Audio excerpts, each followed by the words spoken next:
오늘 우리에게 주신 하나님 말씀은 부활에 관한 말씀드립니다. 요한복음 20장, 10편, 16편, 사도행전 2장, 베드로전서 1장 우리가 함께 읽었던 말씀들을 중심으로 우리 부활의 증인이 된다는 것은 어떤 뜻인지, 과연 이 시대에 우리가 부활을 소망으로 갖는다는 것은 어떤 의미가 있는지 생각해 보려고 합니다. 먼저 요한복음 20장 27절 우리 한 목소리로 같이 읽어보겠습니다. 시작. 그리고 나서 도마에게 말씀하셨다. 내 손가락을 이리 내밀어서 내 손을 만져보고 내 손을 내 옆구리에 넣어보아라. 그래서 의심을 떨쳐버리고 믿음을 가져라. 기독교에 어떤 절기들이 많이 있습니다만은 여러분 우리가 가장 친숙한 절기가 크리스마스일 것입니다. 예수님께서 태어나신 날이고 선물도 받죠. 여러분들 저를 보세요. 그렇지만 또 우리에게 중요한 날은 부활절입니다. 크리스마스 부활절 중에서 어느 것이 더 중요한 날일까요? 부활절입니다. 선물을 받는 것은 크리스마스라 중요하겠지만 실제로 성경 안에서 더 중요한 의미는 부활절이죠. 그렇지만 우리는 부활절을 잘 준비하지 않습니다.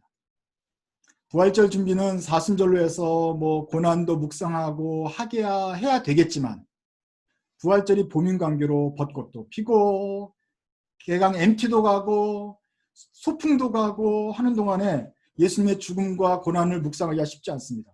그러는 동안 부활절은 그냥 지나가게 됩니다. 제가 부활절에 대해서 생각하게 된 것은 대학교 한 2학년 때쯤 일입니다. 예수를 믿었어요. 하나님을 사랑해요. 크리스찬인 것 같아요. 그리고 성경도 이제 읽게 되었어요. 그런데 어느 순간 생각했어요. 나는 부활절이 별로 의미가 없다. 예수님이 죽었다 살아난 것은 so what? 세상에 오신 성탄절은 기쁜데 부활절은 별로 안 기쁘더라고요. 기뻐해 본 적이 없어요. 도대체 부활이 도대체 뭐가 기쁜가? 우리가 지난주에 부활절 예배를 드렸는데 오늘 부활절 예배가 지난 지 한 주간이 지났습니다. 우리가 어느새 십자가와 예수님의 부활을 다 잊어버리고 있을지 모릅니다. 과연 부활이 우리 그리스도에게 어떤 의미가 있는가? 크리스마스는 한 달 전부터 트리를 장식하고 한 달 내내 지나가고 캐롤을 부르고 하는데 부활절은 그냥 지나가요. 그런 깨달음에서 저의 부활에 대한 고민이 시작되었습니다. 과연 나는 부활을 믿고 있는가? 어떤 사람들이 이렇게 생각해요. 예수님이 돌아가셨지만 그의 정신은 우리 안에 살아남아서 우리는 그 정신을 기념하며 산다. 그러면 예수님은 우리 안에 정신으로 영원토록 계시는 것이 아닌가. 그러면 예수님은 몸은 죽었지만 의식과 그의 사상은 우리에게 남아서 아직까지 전달되니 그걸 부활이라고 하는 것인가? 하지만 우리가 성경을 보면은 우리가 기독교인이 믿는 부활은 예수님이 정신만 영원토록 남아있는 것이 아니라 예수님이 몸으로 죽었다가 몸이 다시 살아난 것을 믿습니다. 그렇기 때문에 우리도 몸이 다시 살아날 것을 믿는 것이 기독교의 중요한 신앙인 것이죠. 여러분들은 몸이 죽었다가 살아난 것을 믿습니까? 사람이 무덤에 묻혔는데 아카시아 공원에 경험하는 무덤 중 사람 중에서 사람들이 일어나는 사람이 몇 명이나 있습니까? 100년 전에는 일어났나요? 2000년 전에는 일어났나요? 인류 역사상 일어난 사람이 별로 없다. 예수님께서 깨우신 나사로 등 몇몇과 본인밖에 없다. 그래서 우리 기독교는 죽었다가 사람이 살아난 것을 믿는 종교다. 그리고 우리도 죽으면 살아날 거라고 믿는 종교다. 제가 텔레비에서 본 장면이 이것입니다.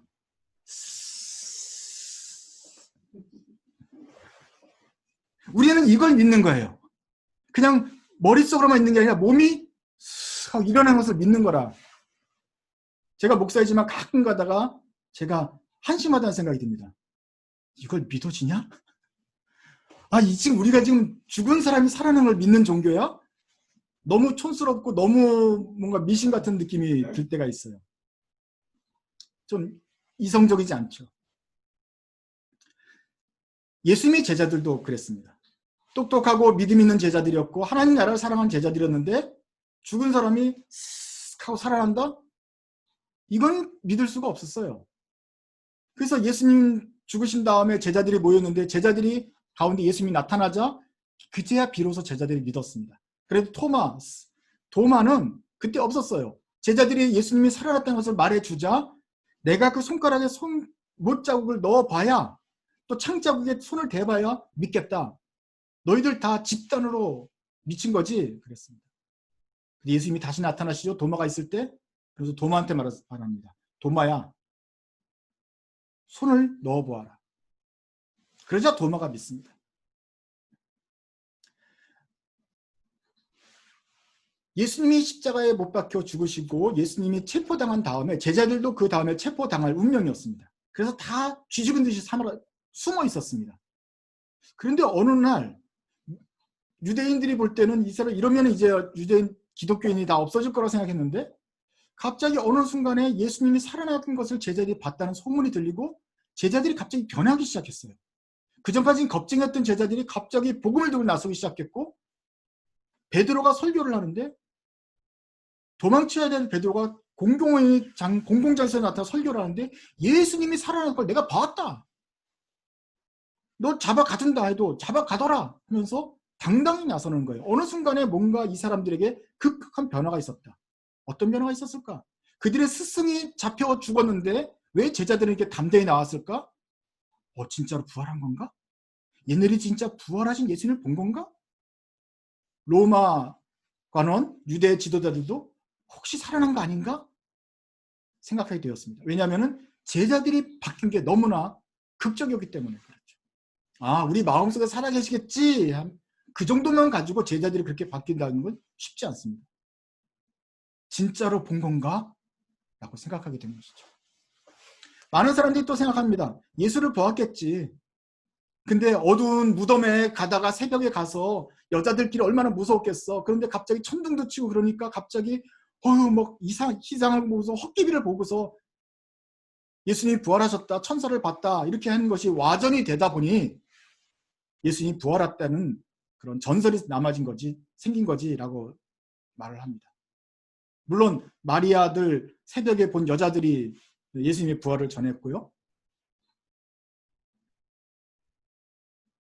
그렇지만 한 사람 정도는 무서움에 착각을 할 수 있죠. 한두 사람 정도는 갑자기 두려운 마음에 헛것을 볼 수가 있겠죠. 하지만 제자가 12명입니다. 유다 빼고도 11명의 제자가 모여있고 그래요. 한 번은 우리가 착각을 할 수 있겠죠.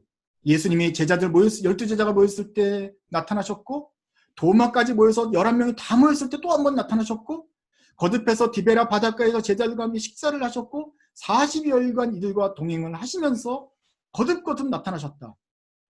어떻게 반복적으로 환각을 집단적으로 볼 수 있는가? 성경은 마지막으로 또 기록하기를 예수님께서 40일이 지난 다음에 예루살렘에서 승천하실 때가 온다. 그때는 500명이 모였습니다.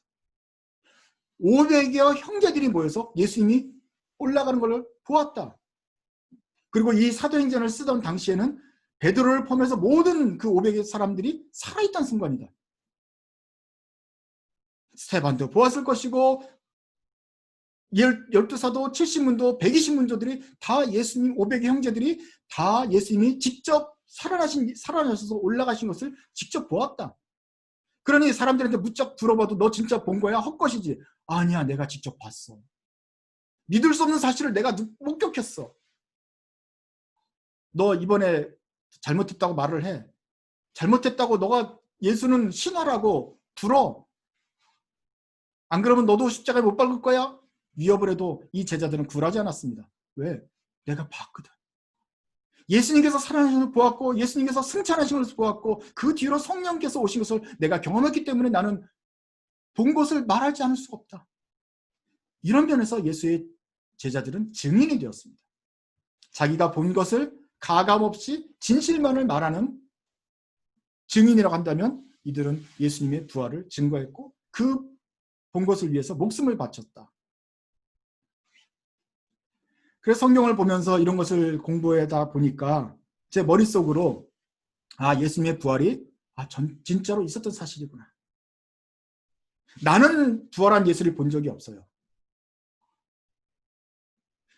부활하셔서 올라가신 예수님이 나와 함께 계시다고 느낄 수는 있지만 보지는 못했어요. 그러나 우리 앞에 있는 선배들, 베드로를 포함한 500의 형제들이 다 증언을 하고 그 증언이 남아있는데 그 증언이 내가 만난 예수님과 다르지 않아요. 그래서 나는 이 사람들의 기록을 통해서 머릿속으로 예수님이 진짜로 일어나셨다는 것을 믿게 되었어요. 그러니 제가 경험한 부활은 이제 머리로부터 들어온 것입니다. 아무리 따져봐도 예수님이 부활을 안 했다는 증거가 없어요. 오히려 부활하셨다는 증거가 더 많구나. 그렇다고 한다면 다음 성경 말씀 우리도 예수님처럼 부활할 수 있겠다라는 것을 미루어 짐작을 해보겠다. 이렇게 할 수 있습니다. 그러면서 이제 그 다음에 살면서는 이제 마음속으로 우리 삶에서 부활을 경험하게 됩니다. 제가 죽었다 살아나지는 못했어요. 제가 무덤에 가서 죽은 우리 할머니 친척들이 돌아가셨는데 그분들이 아직 살아난 것을 보지 못했어요. 그렇지만 조금씩 믿음 있는 생활하면서 부활이 뭔지를 경험하게 됩니다. 여러분들은 어느 면에서 부활을 경험합니까? 다시 말해보죠. 여러분들은 예수님이 십자가를 경험하지는 않았지만 십자가의 죽음과 같은 고통을 경험하긴 했습니까? 예. 저는 학교 다닐 때 중간고사, 기말고사 때 죽음의 고통을 경험했습니다. 늘 시험 준비는 안 돼 있고 늘 힘들고 늘 속상해요. 그럴 때마다 기도합니다. 간절해집니다. 이번만 살려주세요. 도와주세요. 그리고 잘 될 때도 있고 또 망할 때도 있고. 또는 이민을 하고 생활을 하고 직장에서 또는 사람들과의 관계에서 일이 잘 될 때도 있지만 아주 안 될 때가 있습니다. 일이 안 될 때는 정말 답답하게 되면서 오랫동안 힘들게 되는 경우도 있습니다. 이 죽음의 고통이죠. 그러다가 그렇게 그 고통 가운데 억눌려서 기도하고 하나님 살려주세요. 과연 내가 이 살아날 수 있을까요? 지금까지 했던 게 모든 게 썩어버리고 없어지는 거 아닐까요? 허망하지 않을까요? 하나님 어떻게 하면 될까요? 아무런 해결책이 없는데 계속 기다리고 있는데 극적으로 기도 응답이 되더라. 그래서 어느 순간 이게 확 해결이 되더라 하는 것을 자주 경험을 했습니다. 그래서 경험을 하면서 신나죠. 기쁘죠. 그러나서는 일이 해결되고 나서 돌아보니 정말 죽은 것 같은 정말 망했는데 다시 살아나게 되는 그런 기적이 나에게도 있더라. 감히 예수님의 십자가와 죽음과 부활과는 비교할 수 없지만 그 작은 규모에서 죽음과 무덤과 부활을 조금씩 경험하게 되더라. 그것을 거듭거듭 경험하게 되면서 생각해 봅니다. 이런 작은 부활도 작은 기적도 나에게 지금 이 땅에서 있다면 저 하늘나라에서는 갈 때는 정말 큰 부활이 내게 있을 수 있지 않겠는가? 그러면서 이제 신앙생활을 하면서 그 부활이 뭔지를 제가 경험을 하게 됩니다. 여러분도 마찬가지입니다. 목사님 죽었다가 사는 사람을 어떻게 만나요? 저한테 물어보면 제가 말해줄 수가 없습니다. 아직까지 그 때는 이르지 않았고 살아난 우리들의 때는 이르지 않았기 때문에 살아난 증거를 보여줄 수가 없습니다. 목사님 가봤어요? 안 가봤습니다. 갔다가는 올 수가 없기 때문에 그걸 말해줄 수가 없어요. 그렇지만 우리들의 삶 가운데서 죽음과 같은 그 고통을 경험하고 기적적으로 해결되는 역사는 많았기 때문에 그 좋으신 하나님이 우리를 말씀대로 다른 성경 말씀을 이루어 주신 하나님이 그 부활에 관한 성경 말씀도 이루어 주실 것이다라는 믿음이 조금씩 생기고 있습니다. 이런 부분에 대해서는 여러분들도 신앙생활을 하면서 개인적으로 경험을 하셔야 될 것입니다. 여러분의 겪는 고통 가운데 그것이 그냥 지나가는 시련이 아니라 내가 기도해야 되고 하나님께 도움을 요청하면 하나님의 때에 부활과 같은 의로우신 분이 십자가에 달려서 죽음까지 내려간 지옥까지 내려가는 고통을 나도 경험하고 그 안에서 3일 뒤에 부활하는 그 경험을 여러분도 하셔야겠다. 그러면 조금씩 여러분도 부활의 증인이 될 수 있다. 내가 그거 경험해 봤어. 나도. 말할 수 있게 된다.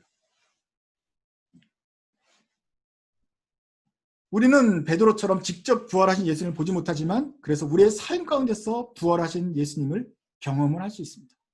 그렇다면 우리도 이렇게 베드로처럼 고백할 수 있겠죠? 사도행전 2장 32절입니다. 베드로가 설교를 마친 다음에 내가 예수를 보았다 라고 말합니다. 같이 한번 읽으시죠. 시작. 이 예수를 하나님께서 살리셨습니다. 우리는 모두 이 일의 증인입니다. 12제자와 70여 문도와 120명과 500의 형제들이 증인일 뿐만 아니라 그 뒤로 나온 모든 그리스도의 제자들이 부활의 증인인 것입니다. 이제 예수님이 다시 오실 때는 우리 모두 다 그 부활을 직접 경험하게 될 것입니다. 그런데 이 베드로는 이제 부활하신 예수를 만나고 그 부활을 신앙을 가진 지 며칠이나 되었을까요? 네, 이제 50일, 60일 정도밖에 되지 않았습니다. 여러분들은 10몇 년 동안 신앙생활을 한 것이고 베드로는 이제 예수님을 따라서 3년 동안 있다가 죽으시고 40일 뒤에 그 오신절 50일 지나서 복음을 전하면서 이제 60일 정도 됐을 때 이 설교를 한 거예요. 나는 증인이다. 믿음이 있는 것 같죠? 네, 믿음이 있어요. 하지만 베드로도 자기가 본 거 정도만 있어요. 아직 그것이 우리만큼 깊은 여러 가지 케이스가 있는 것은 아니에요. 이제 베드로가 앞으로 더 믿음을 가지게 된다면 어떻게 될까요? 더 믿음 생활을 하게 되면 어떻게 될까요?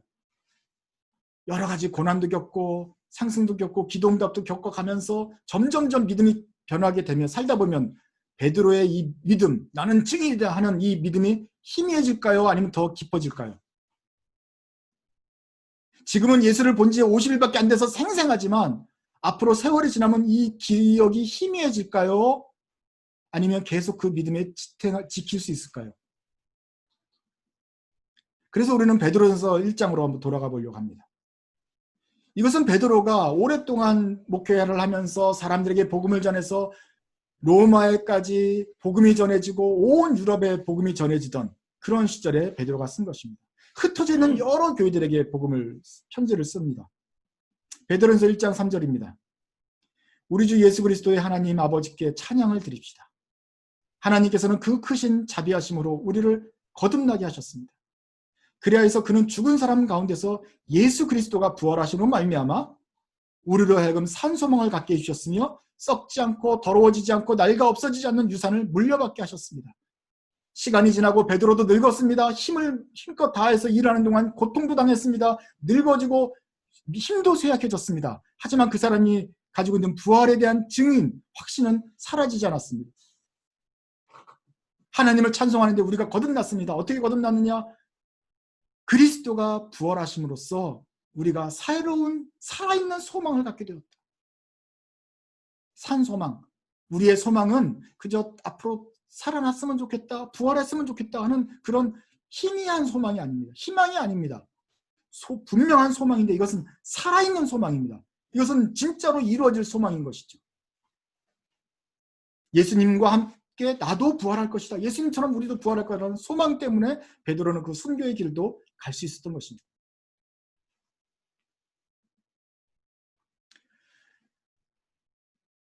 목사가 되고 나니 제일 많이 하는 일은 하나님 말씀을 전하는 설교지요. 또 드물지 않게 하는 일이 바로 장례식을 가는 것입니다. 저희 교회에 한 집사님이 돌아가셨어요. 그때 이제 영국이가 막 나왔을 때쯤이었는데, 그러니까 제가 이제 28, 29 막 새파란 전도사 목사죠. 근데 그 분이 돌아가신 것이 참 교회는 슬픔이었습니다. 한 40대 돼서 이제 중학생 딸을 둔 그 부부인데 남편은 경찰서 다니시기 때문에 저랑 이제 남성 성경 공부를 하시고 여자분은 뭐 교회에서 주일학교 선생님으로 아주 오랫동안 서시는 아주 모범적인 분이셨어요. 근데 그분이 옛날에 거반 죽은 거나 마찬가지였거든요. 5, 6년 전에 이미 암으로 투병을 하셔가지고 항암 치료로 정말 죽을 정도로 그렇게 힘들었던 분이었습니다. 그런데 그분이 항암 치료를 통해서 살아났습니다. 한 6개월, 1년 동안 우리가 교회에서 못 보다가 병원에만 있다가 확진자가 되어서 정말 뚱뚱한 모습으로 교회 왔는데 아무도 그의 모습을 알아보지 못했어요. 그 빼빼 마르신 분이 갑자기 뚱뚱해져 나타나는데 첫째는 그 모습이 너무 뚱뚱해서 놀랐고 두 번째는 살아난 것이 놀랐고 그래서 야 어떻게 이렇게 뚱뚱해졌냐 하면서 서로 막 놀리면서 막 즐거운 모습을 아주 즐거웠던 것을 기억합니다. 그 남편 집사님 되는 분들도 그래요. 농담으로 지금 난 결혼을 2번 한 것 같다고 처음에는 마른 여자는 결혼했고 이번 뚱뚱한 여자는 가는 것 같다고 할 정도였어요. 그래가지고 이제 그분하고 또 살아나셔가지고 같이 교회 활동도 하고 이제 그랬죠. 그런데 한 5년쯤 지났는데 아주 건강했어요. 근데 갑자기 감기가 들었나? 그런데 그 작은 감기가 그 몸을 완전히 또 힘들게 했습니다. 그래서 그 마지막 날에 저희가 가서 병 신방을 하고 이렇게 했는데 그날 저녁에 사망을 임종하셨어요. 너무 아깝죠. 사람이 암으로 걸려서 죽으면 그것도 힘들었는데 죽었다 살아났는데 그래서 또 5년 동안 살아났는데 애가 중학생인데 이제 엄마가 그만 돌아가시니 너무너무 안타깝죠. 다들 이제 힘든 가운데 일단 장례식을 도와줘야 됩니다. 그래서 할머니 돌아가시면 엄마 아빠들이 어떻게 하겠는데 이 아내가 죽으니 남자 혼자서 다 해야 되잖아요. 애들도 도울 수 없고. 그래서 교회가 여러 가지 돕는데 저희가 이제 영정사진을 만들어야겠다. 제가 부목사니까 이제 영정사진 만드는 걸 도와야 되는데 원본 사진이 있어야 될 거 아닙니까? 그래서 그날 새벽에 밤을 새는 남편 그 경찰 분께서 이제 그 사진을 아내의 영정사진을 쓸 마지막 사진을 교회로 갖다 주기로 했어요. 시간이 없으니 새벽 기도에 열을 때 갖다 주기로 해서 저랑 만나기로 했습니다. 아무도 없었고 교회 문을 열자마자 그분이 딱 왔어요. 그 사진을 전해주려고 온 거죠. 아마 밤을 샜을 것입니다. 그리고 이제 아내 곁에 빨리 다시 가야 되는 순간에 저한테 사진을 전해주러 왔는데 제가 지금도 자면서 참 가끔 생각나는 중에 장면이 있어요. 문을 열고 들어오시는 그분한테 제가 뭐라고 말할게요? 새벽 일어나서 처음 만나는 그분한테 안녕하세요.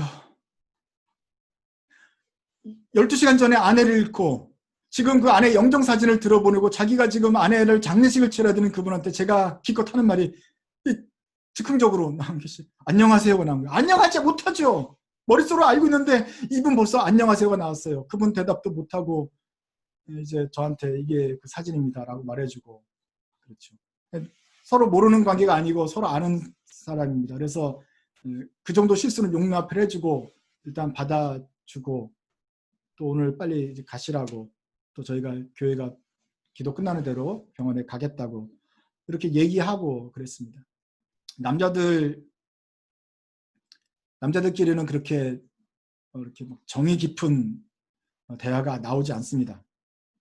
그런 상황이라면 지금 생각해 보면 허그라도 해주고 그 남편 집사님을 막 이렇게 좀 안아라도 드렸어야 됐는데 그때 제가 막 29이고 그분은 40몇이고 좀 어렵기도 하고 남자들끼리 허그하는 게 그렇게 자연스럽지도 않고 기껏해 한 말이 안녕하세요라니 지금도 자다 보면 이불킥이 생각이 나는 거죠. 그래서 장례식의 첫 번째 단계는 일단 사진 만들고 빈소를 마련한 다음에 일단은 그 시신을 관에다가 이제 넣는 것입니다. 그 다음에 이제 장례를 다가 3일 동안 진행되고 이제 무덤에 가는 건데 관에다가 일단 시신을 안치하고 나면은 관 뚜껑을 덮으면 다른 사람들이 이제 볼 수가 없잖아요. 그래서 가족들끼리만 모여서 이제 입관 예배를 합니다. 그러면은 그때 이제 마지막으로 우리가 얼굴을 보며 작별 인사를 해요. 그날 이제 낮에 제가 이제 하나님 말씀을 전하고 위로하고 이제 찬송 가운데 이제 그 분을 이제 떠나 보내는 것이죠. 우리가 마지막으로 그 자매님 얼굴을 이제 보고 있는데 이제 남편이 마지막으로 인사를 합니다.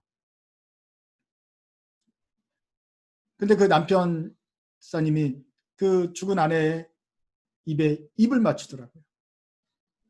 그러면서 하는 말을 제가 기억을 합니다. 여보, 천국에서 다시 만나. 그렇게 이별을 하는 것을 제가 보았습니다. 드라마에서는 보았는데 직접 우리가 아는 집사님에게 우리가 아는 그 남자 집사님이 천국에서 다시 만나자라고 말할 때 그것을 들을 때 제 기분이 달랐습니다. 아, 우리 만날 수 있구나. 죽었지만 끝이 아니구나. 이 두 분은 다시 만나겠구나. 그럼 우리도 보겠네, 다시. 얼굴은 달라질지 몰라요. 옛날에 빼빼 말랐던 분이 뚱뚱해져서 돌아가셨는데 나중에 부활해서 천국에서 만날 때는 과연 어느 모습으로 만날지는 잘 모르겠어요. 더 제일 예쁜 모습으로 만날 거예요. 아마 저도 20대 청년 때 헤어진 그 모습이 아니라 지금의 모습일지 아니면 더 다른 모습일지 모르겠지만 가장 최상의 조건에서 서로 다 만나면서 안부 인사를 전하게 될 거예요. 그때는 정말로 안녕하세요라고 말할 수 있을 것 같아요. 아, 우리 안에는 부활의 소망이 있구나 라는 것을 그때 더 깨닫게 되었습니다. 베드로도 또 초대교회 성도들도 이런 소망을 가졌겠지요. 다 흩어져서 고난을 당하는 이 성도들에게 한테 베드로가 편지를 쓰면서 하나님 아버지께 찬양합시다. 우리에게는 살아있는 소망이 있습니다. 이 소망이 뭡니까? 우리는 다 거듭났고 예수 그리스도가 부활하셨기 때문에 우리도 부활할 거라는 살아있는 소망. 또 하나는 우리는 유산을 물려받는다. 하늘나라에 유산이 있다. 유업이 있다. 근데 그 유산은 썩지 않습니다. 더러워지지 않고 낡아지지 않습니다. 망하지 않습니다. 없어지지 않고 사라지지 않아요. 거기에 분명히 있어요. 이제 우리 그 상을 받게 될 거예요. 이것이 우리의 소망들입니다. 이게 크리스찬들의 부활입니다.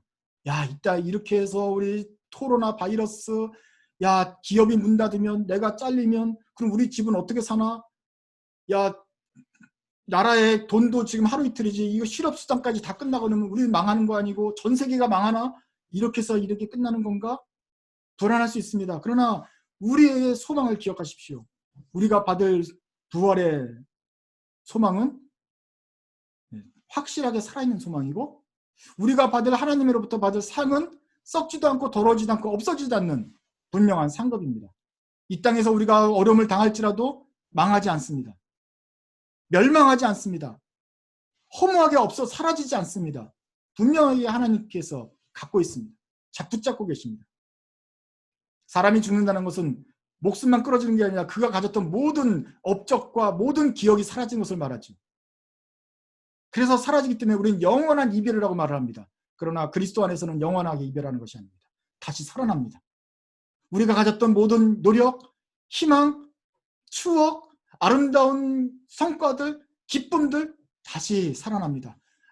썩지 않습니다. 우리가 이뤄냈던 모든 이 땅에서 가졌던 모든 것들을 또 그대로 갖고 그보다 더 좋은 것을 하늘에서 받게 될 것입니다. 그러니 여러분들이 우리가 가진 소망이 살아있는 소망이라 말할 수 있는 것입니다. 우리 다시 만나게 될 것입니다. 먼저 간 성도들과 다시 만나고 우리들 중에 하나씩 먼저 가더라도 영원히 헤어진 것이 아니라 다시 만나게 될 것이다. 이러한 소망이 우리에게는 있습니다. 이런 소망을 경험하는 동안 우리 안에 우리의 마음속으로 우리의 삶 가운데 부활이 살아있게 되는 것입니다.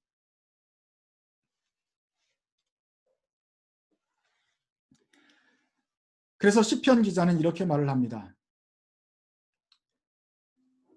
하나님께서 앞으로 나에게 부활을 주신다. 앞으로 나에게 생명을 주신다. 라는 소망도 있지만 그 소망이 있는 한, 내가 그 앞으로 소망을 가지고 있는 한, 이 땅에서도 지금도 나는 생명을 얻고 나는 보호하심을 얻고 나는 행복을 누리게 될 것이다. 돌봄을 받게 될 것이다. 하나님이 우리를 죽은 다음에도 살리실 분인데 그러면 이 땅에서도 하물며 작은 고난에서도 건지시지 않겠는가? 하는 것을 생각하면서 하나님을 찬양하는 것입니다. 여러분들 안에는 이런 부활의 소망이 있습니까? 여러분들의 인생에 작은 그 짧은 신앙생활을 하면서 이런 소망이 점점 자라나고 있습니까? 그러면 기도하시고 어려운 일에도 하나님을 붙잡으시고 그 작은 일에서 증인이 되십시오. 그러면 주님은 더 큰 부활의 소망을 우리에게 주시면서 베드로가 그 부활의 증인이었으면서 시간이 지나면서 점점 더 이 부활의 소망이 확실해졌던 것처럼 우리도 시간이 지남에 따라 부활의 소망, 이 신앙이 더욱 선명해질 것입니다. 우리 시편 16편 우리 9절부터 우리 한 목소리로 읽겠습니다. 이것은 우리가 앞으로 얻게 될 부활의 소망뿐만 아니라 이 땅에서 산 소망을 갖는 성도들은 어떻게 고백해야 되는가 하는 찬양의 내용입니다. 같이 천천히 읽도록 하겠습니다. 주님, 참 감사합니다. 이 마음은 기쁨으로 가득 차고 이 몸도 아무 해를 두려워하지 않는 까닭은 주님께서 나를 보호하셔서 죽음의 세력이 나의 생명을 삼키지 못하게 하실 것이며 주님의 거룩한 자를 죽음의 세계에 버리지 않으실 것이기 때문입니다. 주님께서 몸소 생명의 길을 나에게 보여주시니 주님을 모시고 사는 삶에 기쁨이 넘칩니다. 주님께서 내 오른쪽에 계시니 이 큰 즐거움이 영원토록 이어질 것입니다. 기도하겠습니다. 하나님 아버지, 예수님께서 이 땅에 오시고 죽으시고 지옥까지 내려가셨다가 그 실패한 순간처럼 보이는 순간에 극적으로 다시 살아나시고 살아나실 뿐만 아니라 하늘에 오르시고 이 땅을 다스린 것을 고백합니다. 저희가 믿습니다. 머리로 믿고 입으로 고백합니다. 그러나 주님, 저희가 예수님의 부활을 마음으로는 확실하게 믿지 않았음을 고백합니다. 참으로 몸으로 주님이 살아나셨고 우리들도 몸으로 부활할 것이라는 것을 믿는 것이 어려움을 고백합니다. 주님, 이제 사도 바울이 부활의 증인이라고 고백해왔다가 그가 시간이 지나면서도 이 부활의 소망이 사라지지 않는 것을 저희가 보면서 간구합니다. 저희들도 신앙생활이 자라감에 따라 저희들의 나이가 들어감에 따라 부활에 대한 소망이 점점 더 선명해지게 주시옵소서. 저희의 삶에서도 작은 그 부활의 기적들이 체험하게 해주시고 그 기적들이 쌓이고 쌓여서 부활에 대한 소망이 더욱 굳어지게 주시옵소서. 그래서 예수님의 부활을 생각할 때마다 저희 마음속에 벅찬 감격이 있게 해주시고 기쁨이 생기게 해주십시오. 썩지 않고 더러워지지 않고 없어지지 않는 그 하늘의 유업을 바라보는 마음 되게 해주십시오. 아래 것을 생각하지 말고 위에 것을 생각하는 그 참 소망을 가진 저희들 되게 주시옵소서. 그래서 이 땅에 사는 동안에도 하나님께서 나를 지켜주시고 오른편에서 돌보아 주신다는 것을 믿는 믿음으로 우리 안에서 죽음의 고통을 겪는 한이 있더라도 주님이 죽음에서 살리신다는 것을 그 믿는 믿음을 가지고 주님 신뢰하면서 가도록 저희를 붙들어 주시옵소서. 그래서 저희들의 믿음에 장성하면서 더 큰 간증으로 고백으로 주님 앞에 찬양 드릴 수 있도록 저희의 믿음을 성장시켜 주시옵소서. 예수님의 이름으로 기도드립니다. 아멘.